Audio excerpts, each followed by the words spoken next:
ಎಲ್ಲರಿಗೂ ನಮಸ್ತೆ. ಸ್ಪರ್ಧಾಕಾಸಿ ಅಕಾಡೆಮಿಗೆ ತಮ್ಮೆಲ್ಲರಿಗೂ ಸ್ವಾಗತ. ಇನ್ನೂ ಚಾನೆಲ್ ಯಾರು ಸಬ್ಸ್ಕ್ರೈಬ್ ಮಾಡ್ಕೊಂಡಿಲ್ಲ, ದಯವಿಟ್ಟು ಚಾನೆಲ್ ಸಬ್ಸ್ಕ್ರೈಬ್ ಮಾಡ್ಕೊಂಡು ವಾಚ್ ಮಾಡ್ರಿ. ಸ್ನೇಹಿತರೆ, ಶಿಕ್ಷಕರ ನೇಮಕಾತಿಗೆ ಸಂಬಂಧಪಟ್ಟಂತೆ ತುಂಬಾ ಏನಪ್ಪಾ ಅಂದ್ರೆ ಪ್ರಶ್ನೆಗಳನ್ನ ಕೇಳ್ತಾನೆ ಇದ್ದೀರಿ. ಸರ್, ಒಂದು GBA ಇಲೆಕ್ಷನ್ ಬಂತು. ಅದಾದ್ಮೇಲೆ ಈಗ ಇನ್ನೂ CNR ಬಂದಿಲ್ಲ. ಅದಾದ್ಮೇಲೆ PSR ಹುದ್ದೆಗಳು ಹೆಚ್ಚಾಗ್ತವೋ ಇಲ್ಲೋ, ಆಮೇಲೆ ನೀವ್ ಹೇಳಿದ ಪ್ರಕಾರ ಏನಪ್ಪಾ ಅಂದ್ರ ನೇಮಕಾತಿ ಆಗುತ್ತೋ ಇಲ್ಲೋ ಅನ್ನುವಂಥದ್ದು, ಅಂದ್ರೆ ಮುಂದೆ ಎಲೆಕ್ಷನ್ ಬಂದಿದೆ. ಮತ್ತೆ ಏನಪ್ಪಾ ಅಂದ್ರ ಮುಂದೂಡುವಂತ ಪ್ರಯತ್ನ ಏನಾದ್ರು ಆಗುತ್ತಾ ಅಂತ ಕೇಳ್ತಾ ಇದ್ರಿ. ಸ್ನೇಹಿತರೆ, ಇದಕ್ಕೆ ಸಂಬಂಧಪಟ್ಟಂತೆ ಬಹಳ ಮುಖ್ಯವಾಗಿ ಚರ್ಚೆ ಆಗ್ತಕ್ಕಂತ ನಡೆಯುವ ಚರ್ಚೆಯಲ್ಲಿರ್ತಕ್ಕಂತ ವಿಷಯ ವಸ್ತು ಯಾವುದು ಅಂತಂದ್ರೆ 1 to 5th PSR ಹುದ್ದೆಗಳು. ಸುಮಾರು 40ರಿಂದ 50,000 ವೇಕೆನ್ಸಿ ಇದ್ರೂ ಸಹಿತ PSR ಹುದ್ದೆಗಳನ್ನ ತುಂಬಲಿಕ್ಕೆ ಸರ್ಕಾರ ಏನಪ್ಪಾ ಅಂದ್ರ ಒಲವನ್ನ ತೋರಿಸ್ತಾ ಇಲ್ಲ. ಕಾರಣ ಇಷ್ಟೇ, ಮಕ್ಕಳ ಸಂಖ್ಯೆ ಕಡಿಮೆ ಇರೋದ್ರಿಂದ ಸೊ ಈ ಒಂದು ನಿಲುವಿಗೆ ಬಂದಿದೆ. ಇದೆಲ್ಲ ಗೊತ್ತು. ಸೊ ಅಲ್ಲಿ ಹಾಗಾದ್ರೆ ಈ ಒಂದು ಆಸ್ಪಿರೆಂಟ್ ಏನ್ ಮಾಡ್ಬೇಕು ಅನ್ನುವಂಥದ್ದು ಒಂದು ಏನಪ್ಪಾ ಅಂದ್ರೆ ಗೊಂದಲ ಇರುತ್ತೆ ಎಲ್ಲರಿಗೂ. ಯಾಕಂತಂದ್ರೆ ಸರ್ಕಾರನೇ ಏನಪ್ಪಾ ಅಂತಂದ್ರೆ ಒಂದು ಜಿಯೋಗೆ ಆರ್ಡರ್ ಹಾಕಿ PSR ಹುದ್ದೆಗಳನ್ನ ತುಂಬ್ತೀವಿ ಅಂತ ಹೇಳಿ ಈಗ ಏಕಾಏಕಿ ಇಲ್ಲ ಅಂತಂದ್ರೆ 10 ವರ್ಷಗಳಿಂದ ಏನಪ್ಪಾ ಅಂದ್ರೆ ಅವರು ಆ ಒಂದು ಅಭ್ಯರ್ಥಿಗಳ ಒಂದು ಜೀವನ ಏನಾಗಬಾರ್ದು ಅಂತೇಳಿ. ಸೊ ಈ ವಿಚಾರವಾಗಿ ನಾವು ಮಂಡೇ ಸೋಮವಾರ ದಿವಸ ಏನಪ್ಪಾ ಅಂದ್ರೆ ಎಜುಕೇಶನ್ ಮಿನಿಸ್ಟರ್ ಅವ್ರನ್ನ ಭೇಟಿ ಮಾಡಕ್ ಹೊರಟಿದೀವಿ. ಸೊ ಆಲ್ರೆಡಿ ಏನಪ್ಪಾ ಅಂದ್ರೆ ನಿಮಗೆ ನಾನು ಸಮಯವನ್ನು ಕೊಟ್ಟಿದ್ದೀನಿ, ಮತ್ತೆ ಆ ಒಂದು ಪ್ಲೇಸ್ ಹೇಳಿದ್ದೀನಿ. ಸ್ಯಾಂಕಿ ಟ್ಯಾಂಕ್ ಅಂದ್ರೆ ಸದಾಶಿವನಗರದಲ್ಲಿ ಇರ್ತಕ್ಕಂಥ ಸ್ಯಾಂಕಿ ಟ್ಯಾಂಕು ಬೆಳಗ್ಗೆ ಅರ್ಲಿ ಮಾರ್ನಿಂಗ್ 7 ಗಂಟೆಗೆ ಮಿನಿಸ್ಟರ್ ಮನೆ ಹತ್ರ ಇರಬೇಕು ಅಂತ ಹೇಳಿದೀನಿ. ಸ್ನೇಹಿತರೆ, ಇಲ್ಲೊಂದು ಮುಖ್ಯವಾಗಿರ್ತಕ್ಕಂಥ ವಿಚಾರ ಏನು ಅಂತಂದ್ರೆ, ಸರ್ ಬರೇ ಕಲ್ಯಾಣ ಕರ್ನಾಟಕನೇ ಹೇಳ್ತಾ ಇದಿರಲ್ಲ ಅಂತ ಹೇಳ್ತಾ ಇದ್ರಿ. ನೋಡಿ, ಕಲ್ಯಾಣ ಕರ್ನಾಟಕ, ನಾನ್ ಕಲ್ಯಾಣ ಕರ್ನಾಟಕ ನಮ್ಗೆ ಎರಡು ಒಂದೇ. ನಾವು ಹೋರಾಟಗಾರರಾಗಿರೋದ್ರಿಂದ ನಮ್ಗೆ ಎರಡೂ ಒಂದೇ. ಯಾವ ಭಾಗದ ಅಭ್ಯರ್ಥಿಗಳು ಜಾಸ್ತಿ ಏನಪ್ಪಾ ಅಂದ್ರೆ ನಮ್ಗೆ ಅಪ್ರೋಚ್ ಮಾಡ್ತಾ ಇದಾರೆ, ರಿಕ್ವೆಸ್ಟ್ ಮಾಡ್ತಾ ಇದಾರೆ, ಅಂತವ್ರಿಗೆ ಏನಪ್ಪಾ ಅಂದ್ರೆ ನಾವು ಸ್ಪಂದಿಸುವಂತದ್ದು ಇರ್ತದ. ಬಟ್ ನಾನ್ ಕಲ್ಯಾಣ ಕರ್ನಾಟಕ ಭಾಗದವರು ತುಂಬಾ ಏನಪ್ಪಾ ಅಂದ್ರೆ ಈ ಒಂದು ಇದೀರಿ ಆಸ್ಪಿರೆಂಟ್ ಇದೀರಿ, ಒಲವನ್ನ ತೋರ್ತಾ ಇಲ್ಲ. ನೋಡಿ, ಕಲ್ಯಾಣ ಕರ್ನಾಟಕ ಸ್ಪರ್ಧಾರ್ಥಿಗಳು, ಸರ್ ನೀವ್ ಎಷ್ಟು ಹೇಳ್ತೀರಿ ಹೇಳ್ರಿ, ಅಷ್ಟು ಜನ ನಾವು ಕರ್ಕೊಂಡ್ ಬರ್ತೀವಿ ಅಂತ ಹೇಳ್ತಾ ಇದಾರೆ. ಅವರಲ್ಲಿದ್ದಂತ ಕಿಚ್ಚು, ಅವ್ರಲ್ಲಿ ಏನಪ್ಪಾ ಅಂದ್ರೆ ಹಸಿವು ಇದೆ. ನಿಮ್ಗೆ ಏನಪ್ಪಾ ಅಂದ್ರೆ ಆಲ್ರೆಡಿ ಹೊಟ್ಟೆ ತುಂಬಿದೆ. ನಾನು ಇದು ನನ್ನ ವೈಯಕ್ತಿಕ ಹೇಳ್ತಾ ಇದ್ದೀನಿ. ನಿಮ್ಗೆ ಆಲ್ರೆಡಿ ಹೊಟ್ಟೆ ತುಂಬಿದೆ, ಹಿಂಗಾಗಿ ಏನಪ್ಪಾ ಅಂದ್ರೆ ನಿಮ್ದು ಹೊಟ್ಟೆ ತುಂಬದಾರ್ದು ಆಹಾರವನ್ನು ಹುಡುಕ್ಯಾಡಕ್ ಹೋಗಲ್ಲ. ಅವ್ರಿಗೆ ಏನಪ್ಪಾ ಅಂದ್ರೆ ಕಲ್ಯಾಣ ಕರ್ನಾಟಕ ಭಾಗದವರು ಸರಿ ಏನಾದ್ರು ಮಾಡಿ ನಮ್ಗ್ ಕಾಲ್ಫರ್ಮ್ 1 to 5th ಆಗ್ಲೇಬೇಕು ಅಂತೇಳಿ ಅವ್ರ ವಿಚಾರ ಇದೆ. ಸೊ ಇಲ್ಲಿ ನಾನ್ ಕಲ್ಯಾಣ ಕರ್ನಾಟಕ ಭಾಗದವರು ಸುಮ್ನೆ ಸೈಲೆಂಟ್ ಆಗಿ ಸರ್ ಮಾಡ್ಸರಿ ಅಂತೇಳಿ ಒಂದು ಕಮೆಂಟ್ ಹಾಕ್ತಾರೆ. ಸರ್ ನಾವು ಬರ್ತೀವಿ, ನಮ್ ಪರವಾಗಿ ಏನಪ್ಪಾ ಅಂದ್ರೆ ನಿಲ್ರಿ ಅನ್ನುವಂಥದ್ದು ಇಲ್ಲ ನಿಮ್ಮಲ್ಲಿ. ಸೊ ನೋಡಿ, ಕಲ್ಯಾಣ ಕರ್ನಾಟಕ, ನಾನ್ ಕಲ್ಯಾಣ ಕರ್ನಾಟಕ. ಸೊ ದಕ್ಷಿಣ ಭಾಗಕ್ಕೆ ಬಂದ್ರೆ, ಕರ್ನಾಟಕದ ದಕ್ಷಿಣ ಭಾಗಕ್ಕೆ ಬಂದ್ರೆ ಹೆಚ್ಚುವರಿ ಆಗಿದೆ. ಅಲ್ಲಿ ಉತ್ತರ ಕರ್ನಾಟಕ ಮತ್ತೆ ಕಲ್ಯಾಣ ಕರ್ನಾಟಕ ಭಾಗದಲ್ಲಿ ಶಿಕ್ಷಕರ ಹುದ್ದೆಗಳು ಕಡಿಮೆ ಇದೆ. ನಾವೇನಾದ್ರೂ ಇಲಾಖೆಗೆ ರಿಕ್ವೆಸ್ಟ್ ಮಾಡ್ಕೊಂಡ್ರೆ ಖಂಡಿತ ಉತ್ತರ ಕನ್ನಡ ಅಂದ್ರೆ ಎರಡೂ ಭಾಗಕ್ಕೂ ಕನ್ಫರ್ಮ್ ಆಗ್ತದ. ಇಲ್ಲ ಅಂತಂದ್ರೆ ಸೊ ನಾನ್ ಕಲ್ಯಾಣ ಕರ್ನಾಟಕ ಯಾವ್ದೇ ಕಾರಣಕ್ಕೂ ಕನ್ಫರ್ಮ್ ಆಗೋದಿಲ್ಲ 1 to 5th ನೆನಪಿರ್ಲಿ. ಇನ್ನ ಕಲ್ಯಾಣ ಕರ್ನಾಟಕ ಭಾಗದಲ್ಲಿ ಶತಾಯಗತಾಯ ಏನಪ್ಪಾ ಅಂದ್ರೆ ಒಂದು ಕನ್ಫರ್ಮ್ ಮಾಡಿಸ್ಲೇಬೇಕಾಗಿದೆ. ಅಲ್ಲಿ ಶಿಕ್ಷಕರ ಕೊರತೆ ಇದೆ. ಮತ್ತೆ ಆಲ್ರೆಡಿ ಅಲ್ಲೂ ಹೇಳಿದಾರೆ ಮೇಡಮ್, ಅಲ್ಲಿ ಮಾಡಂಗಿಲ್ಲ ಅಂತ ಹೇಳಿದಾರೆ. ಗೊತ್ತಿರ್ಲಿ, ನಮಗೆ ಏನಪ್ಪಾ ಅಂದ್ರೆ ಸಮಾಧಾನಗೋಸ್ಕರ 80% ಅಲ್ಲಿ ಹುದ್ದೆಗಳು ಬರ್ತಾವ ಅಂತ ಹೇಳಿದಾರೆ ಅಷ್ಟೇ. ಅಲ್ಲಿ ಅವ್ರದ್ದು ಏನಪ್ಪಾ ಅಂದ್ರೆ 1 to 5th ತುಂಬುವಂತದ್ದು ಇಲ್ವೇ ಇಲ್ಲ.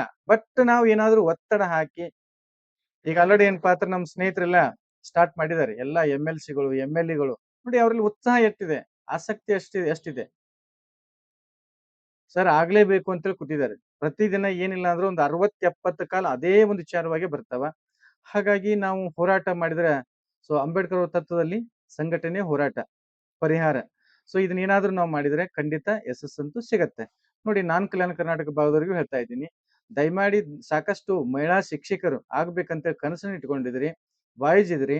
ಸೊ ದಯವಿಟ್ಟು ಏನಪ್ಪಾ ಅಂದ್ರೆ ನೀವು ಬಂದ್ರೆ ಎಲ್ರೂ ಒಂದು ಒಗ್ಗಟ್ಟಾಗಿ ನಾವೇನಾದ್ರೂ ಹೋರಾಟ ಮಾಡಿದ್ರೆ ಖಂಡಿತ ಏನಪ್ಪಾ ಅಂದ್ರೆ ನೇಮಕಾತಿ ಆಗತ್ತೆ. ಇಲ್ಲ ಅಂತಂದ್ರೆ ಯಾವ ನೇಮಕಾತಿಗಳು ಸೊ PSR ನಾನ್ ಕಲ್ಯಾಣ ಕರ್ನಾಟಕ ಆಗೋದೇ ಇಲ್ಲ. ಸೊ ಈಗ ನೋಡಿ, ಈಗ ಅವ್ರು ಏನಪ್ಪಾ ಅಂದ್ರೆ ಬರ್ತಾ ಇದ್ದಾರೆ. ಅವ್ರ ಜೊತೆಗೆ ನೀವು ಏನಾದ್ರು ಬಂದ್ರೆ ಖಂಡಿತ ಸಕ್ಸಸ್ಫುಲ್ ಆಗತ್ತೆ. ಇನ್ನ ಇದೊಂದು ವಿಚಾರ ಆಯ್ತು. ಇನ್ನೊಂದು ವಿಚಾರ ಏನು ಅಂತಂದ್ರೆ, GB ಎಲೆಕ್ಷನ್ ಬಂತು ಸರ್. ಜೂನ್ 15 ನಂತರ ಏನಪ್ಪಾ ಅಂದ್ರೆ GB ಎಲೆಕ್ಷನ್ ಆಗತ್ತೆ. ಸೊ ಸರ್ಕಾರ ಈಗ ಆಲ್ರೆಡಿ ಏನಪ್ಪಾ ಅಂದ್ರೆ ಹೇಳಿರ್ತಕ್ಕಂಥ ವಿಚಾರ ಏನು ಅಂತಂದ್ರೆ, ನಾವು ಈ ತಿಂಗಳಂಡಿ ಅಥವಾ ಜೂನ್ ಫಸ್ಟ್ ವೀಕ್ ಅಲ್ಲಿ ಮಾಡ್ತೀವಿ ಅಂತ ಹೇಳಿದ್ದಾರೆ. ಕಾಲ್ಫರ್ ಮಾಡ್ಲಿಕ್ಕೆ ಮನಸ್ಸಿದ್ರೆ ಏನಪ್ಪಾ ಅಂದ್ರೆ ಒಂದೇ 4 ದಿವಸದಲ್ಲಿ ಮಾಡ್ಬೋದು. ಕುಂಟಿನಪ್ಪ ಹೇಳಕ್ ಸ್ಟಾರ್ಟ್ ಮಾಡ್ರೆ ಅದು ಇನ್ನು 1 ವರ್ಷ ಆದ್ರೂ ಮುಗಿಯೋದಿಲ್ಲ. GB ಎಲೆಕ್ಷನ್ ಬತ್ತು, ಗ್ರಾಮ ಪಂಚಾಯತಿ ಎಲೆಕ್ಷನ್ ಬತ್ತು, ಜಿಲ್ಲಾ ಪಂಚಾಯತಿ, TP ಎಲ್ಲ ಬರ್ತಾವ ಮುಂದೆ. ಬಟ್ ಸರ್ಕಾರ ನೇಮಕಾತಿಗೆ ಒಲವನ್ನು ತೋರಿಸಿದ್ರೆ ಒಂದೇ ವೀಕಲ್ಲಿ 1 ವೀಕಲ್ಲಿ. ಜೂನ್ 15ರವರೆಗೆ ಯಾಕೆ ಹೋಗ್ಬೇಕ್ರಿ? ಜೂನ್ 10ರವರೆಗೆ ಒಳಗಡೆ ಏನಪ್ಪಾ ಅಂದ್ರೆ ನೇಮಕಾತಿ ನೋಟಿಫಿಕೇಶನ್ ಮಾಡಿಸ್ಬೋದು. ಬಟ್ ಯಾವ್ದಾದ್ರು ಕುಂಟಿನಪ್ಪ ಹೇಳಕ್ ಏನಾದ್ರು ಪ್ರಯತ್ನ ಮಾಡ್ರೆ ಅದು ಮುಂದೋಗತ್ತೆ ಸಹಜವಾಗಿ. ಬಟ್ ಇಲ್ಲಿ ನಾವೇನಪ್ಪಾ ಅಂದ್ರೆ ನೋಡ್ಬೇಕಾಗತ್ತೆ. ಇಲಾಖೆಗಿಂದ ಮತ್ತಷ್ಟು ಅಪ್ಡೇಟ್ ಅನ್ನು ನಿಮಗೆ ಕೊಡ್ತೀನಿ. ಆಮೇಲೆ ಸಿ.ಅಂಡ್.ಆರ್ ವಿಚಾರವಾಗಿ ಸಿ.ಅಂಡ್.ಆರ್ ಸದ್ಯ ಬರುತ್ತೆ ಸ್ನೇಹಿತರೆ. ಒಂದು 4, 5 ದಿನದಲ್ಲಿ ಬರುವಂತ ಸಾಧ್ಯತೆ ಇದೆ. ಆಲ್ರೆಡಿ ಏನಪ್ಪಾ ಅಂದ್ರೆ ಇದ್ರ ಬಗ್ಗೆ ಮೀಟಿಂಗ್ ಆಗಿದೆ, ಫೈನಲ್ ಆಗಿದೆ. ಬಹುತೇಕ ಸೋಮವಾರ, ಮಂಗಳವಾರ ಈ ಒಂದು ಅವಧಿಯಲ್ಲಿ ಬರ್ಬೋದು ಬರ್ಬೋದು. ಮತ್ತೆ ಸೋಮವಾರ, ಮಂಗಳವಾರ ಸರ್ ಬರ್ಲಿಲ್ಲ ಅಂತೇಳಿ ಅನ್ನಂಗಿಲ್ಲ. ಸೊ ಶಿಕ್ಷಣ ಇಲಾಖೆಯಲ್ಲಿ ಅರ್ಥ ಮಾಡ್ಕೊಳ್ಳಿ, ಕ್ಷಣಕ್ಕೂ ಮಾಹಿತಿ ಬಹಳ ಬದಲಾವಣೆಗಳಾಗ್ತಿರ್ತಾವ. ಆಮೇಲೆ ತುಂಬಾ ಜನ ಸರ್ ಹೈಸ್ಕೂಲ್‌ಗೆ ಬಿ.ಪಿ.ಎಡ್ ಸಾರಿ ಹೈಸ್ಕೂಲ್‌ಗೆ ಪಿ.ಜಿ ಮತ್ತೆ ಟಿ.ಇ.ಟಿ ಮಾಡ್ತಾನ ಅಂತ ಕೇಳ್ತಾ ಇದ್ರಿ. ಯಾಕಂದ್ರ ರಾಜ್ಯ ಶಿಕ್ಷಣ ನೀತಿ 1ರಿಂದ 8ನೇ ತರಗತಿ, ಆಮೇಲೆ 9ರಿಂದ 12ನೇ ತರಗತಿ ಅಂತೇಳಿ ಮಾಡಿದ್ದಾರೆ. ಪ್ರೌಢ ಶಿಕ್ಷಣ, ಪ್ರಾಥಮಿಕ ಶಿಕ್ಷಣ ಅಂತೇಳಿ. ಸೊ ಇಲ್ಲಿ ಈ ಒಂದು ಹೈಸ್ಕೂಲ್‌ಗೆ ಸಂಬಂಧಪಟ್ಟಂತೆ ಪಿ.ಜಿ ಮತ್ತೆ ಟಿ.ಇ.ಟಿ ಮಾಡ್ತಾನಂತಂದ್ರೆ ಸದ್ಯಕ್ಕೆ ಮಾಡುವಂತ ಚಾನ್ಸು ಕಡಿಮೆ ಇದೆ. ಈ ಶಿಕ್ಷಣ ನೀತಿ ಇನ್ನೂ ಏನಪ್ಪಾ ಅಂದ್ರೆ ಇಂಪ್ಲಿಮೆಂಟ್ ಆಗ್ಬೇಕು. ಆಗ್ಬೇಕಂದ್ರೇನೆ ಏನು ಹೆಚ್ಚು ಕಡಿಮೆ ಒಂದು 4, 5 ತಿಂಗಳನ್ನೋ 6 ತಿಂಗಳನ್ನೋ ಏನಪ್ಪಾ ಅಂದ್ರೆ ಸಮಯಾವಕಾಶ ಹಿಡಿಯುತ್ತೆ.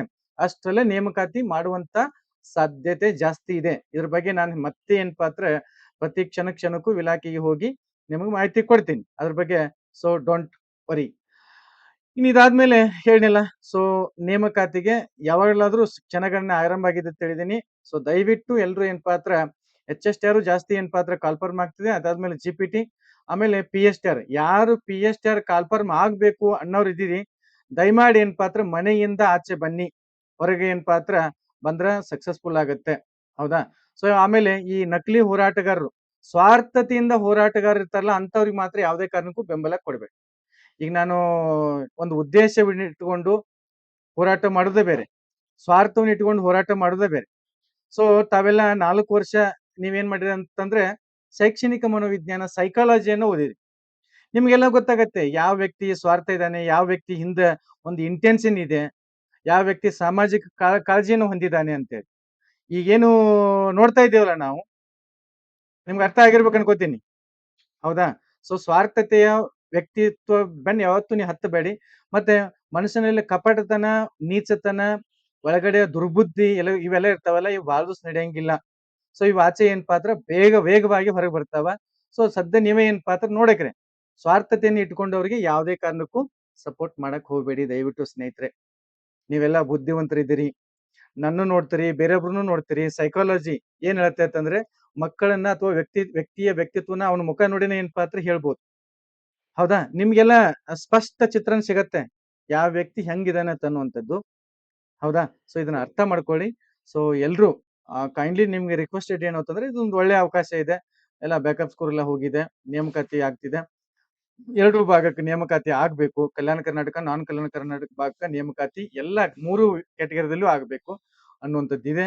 ದಯಮಾಡಿ ಹೆಚ್ಚಿನ ಸಂಖ್ಯೆಯಲ್ಲಿ ಮಹಿಳಾ ಶಿಕ್ಷಕಿಯರು ದಯವಿಟ್ಟು ಏನಪ್ಪಾ ಅಂದ್ರೆ ಹೆಚ್ಚಿನ ಆದ್ಯತೆ ನಿಮಗೆ ಇರೋದ್ರಿಂದ ಸೋಮವಾರ ದಿವಸ ಏನಪ್ಪಾ ಅಂದ್ರೆ ಮಿನಿಸ್ಟರ್ನ ಭೇಟಿ ಆಗ್ಲಿಕ್ಕೆ ಹೋಗ್ತಾ ಇದ್ದೀವಿ. ಎಷ್ಟೊಂದು ನೀವು ತೀವ್ರತೆ ಎಷ್ಟು ಜನ ನೀವು ಬರ್ತೀರಿ ಅದ್ರ ಮೇಲೆ ಡಿಪೆಂಡ್ ಅಪಾನ್ ಆಗಿರುತ್ತೆ. ನೋಡಿ ದಯವಿಟ್ಟು ನೀವೇನಪ್ಪಾ ಅಂದ್ರೆ ಇದ್ರ ಬಗ್ಗೆ ಕೂಲಂಕುಷವಾಗಿ ವಿಚಾರ ಮಾಡಿ. ಸೊ ನಿಮಗೆ ಮತ್ತೆ ಏನಪ್ಪಾ ಅಂದ್ರೆ ನಾವು ಮಾಹಿತಿಯನ್ನ ಅಪ್ಡೇಟ್ ಮಾಡ್ತೀನಿ. ಹೆಚ್ಚಿನ ಮಾಹಿತಿಗೆ ಟೆಲಿಗ್ರಾಮ್ ಗ್ರೂಪ್ ಇದೆ, ವಾಟ್ಸ್ಆಪ್ ಗ್ರೂಪ್ ಇದೆ. ಸೊ ನೀವು ಅಲ್ಲಿ ಜಾಯ್ನ್ ಆಗ್ಬೋದು. Thank you so much.